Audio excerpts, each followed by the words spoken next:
Pompey Sound Update. The latest from Fratton Park. On the hour, every hour. Fueled by Piglet's Pantry. Why not treat your mum this Mother's Day with a fabulous afternoon tea delivered straight to her door? Click pigletspantry.co.uk to order. And use the code PompeySound when you order and you'll get a 15% discount. Good afternoon, evening, Pompey fan. In this current update on the very latest from Pompey, misery, synchronicity, and a ball and chain for John Messino. John Messino is repeating the same message to his players that he gave through gritted teeth on Saturday. We have this horrible habit of seemingly needing much more league table pressure to perform. It's probably a reflection of the group.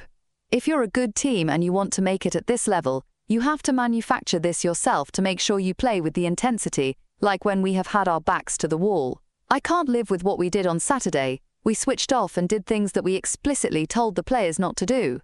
The next 2 weeks is going to be miserable, and that's the way it should be. I'd love to be more positive about it, but we have to be a bit harsher because the message just isn't sinking in. We're working incredibly hard, but the message isn't sinking in for certain players. Most of the players at Preston played very well for 87 minutes. But if you want to do that, then you find yourself back in League One as a player and us as a club. Certain players, eh? Right, I'm going to go and have a look at the highlights again from the 87th minute onwards.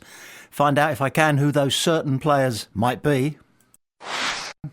Pompey's women continue to match the men stride by stride. After spending the lion's share of their first season in the second tier sweating in the relegation zone, they came good and began to move up the table at the same time as their male counterparts did the same. They followed up their 2-0 success at Sheffield United with a 2-1 win over Sunderland at Fratton Park. Those victories have raised them 2 places above the drop zone, and all that in front of a healthy crowd of 2,461. Head coach Jay Sadler comments, 100% we can stay up. I've always said it every time someone has asked me, even when we were on 0 points. I have said the same. I believe in this group.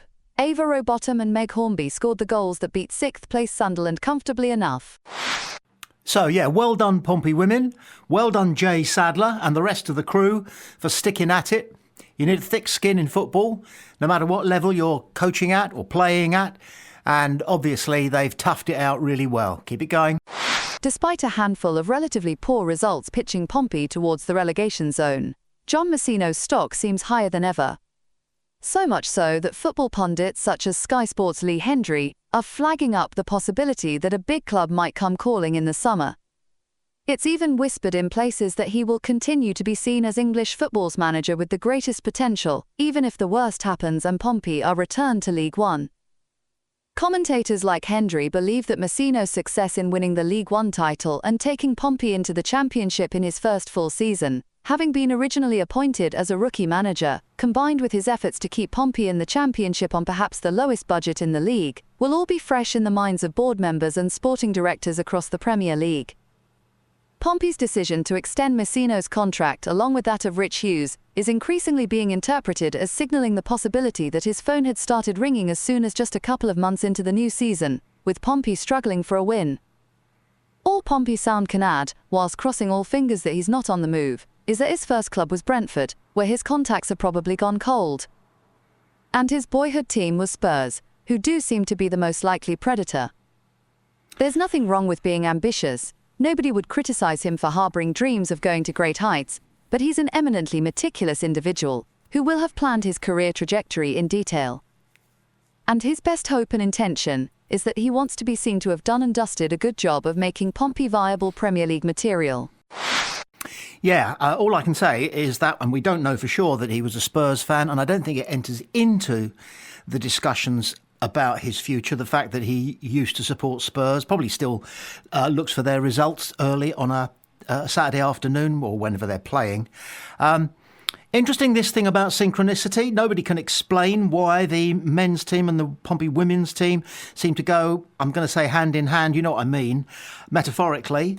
But there are always mysteries in sport, just like it's a bit of a mystery what happens to Pompey so often in the last 5-10 minutes of the game. But mystery abounds in sport. My favourite story is about it's Irish, but I'm not going to do the accent. A trainer is called in to see the stewards because his horse, which had been pulled up, went and won. And the steward said, "Can you explain it? Can you explain this?" And the trainer went, "No, I can't." And after a couple of seconds, the stewards went, "Fair enough, off you go." And that sort of ethereal, mysterious reason why something happens that we think needs explanation and understanding sometimes is beyond us. And you've just got to do what John Messino says we're going to do, which is go again. This is Pompey Sound.